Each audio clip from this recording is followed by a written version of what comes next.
Esaki lo bira de nuebe edición de competencia. O evento está tomando lugar no weekend aqui 25 e 26 de outubro na Mariniers Kazerne. Functional fitness, o que está encerrado? Está encerrado o que a gente conhece de CrossFit qual nós está uma federação oficial e nós está competindo em evento internacional também. E a parte grande essa aqui tá, quando nós tanto años organizando é que Bambisa, sim, faz muita promoção, nós está hopi a corrida internacionalmente. Aqui nota diferente. Nós está indo atleta que também participar de Bonaire, Corsou, Suriname, Trinidad, Merca, Holanda e até a Alemanha que também de aqui para participar. Nós temos ongeveer total de 200, mais de 200 atletas participando aqui.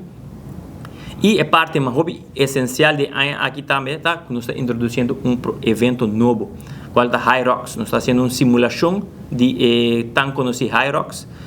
E essa aqui é a primeira ano que nós está introduzindo isso aqui. Nós temos uma boa acolhida. Hopi gente na Aruba a começar a praticar deporte aqui também. E está preparando o Hopi bom para participar. FitVille está em diferente categoria e High Rocks também tem diferente categoria. Tem FitVille, tem Championship de FitVille, nós trabalhamos RX, qual é a categoria mais alta. Nós trabalhamos Intermediate, categoria mais baixa, e Skilled para beginners que estão começar e têm ganas de competir e participar. E agora nós estamos dando espaço para participar também. FitVille também está 2 dias, e também está já sábado e já domingo, e 12 eventos aqui também tomam lugar simultaneamente, 25 e 26 também. Nós estamos muito excited para organizar isso aqui, e nós temos muito planos para outro ano também, para ser longer weekend para o evento de High Rocks. E aqui também está riba de sábado, e High Rocks event também está riba de sábado, já domingo também está CrossFit, então High Rocks está just dia.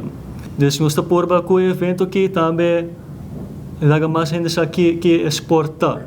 A foto, dus mas na América, na Europa, está hopi grande caba, que ainda está growing. Sim, dus pero nós estamos reparar que door die evento aqui, nós estamos bijvoorbeeld botin diferentes gyms, botin waku toere gyms na outra promoting high rock. Que vez mais me quero invitar a comunidade de Aruba para assim não por subir nas páginas de social e registrar para não poder vir ao evento.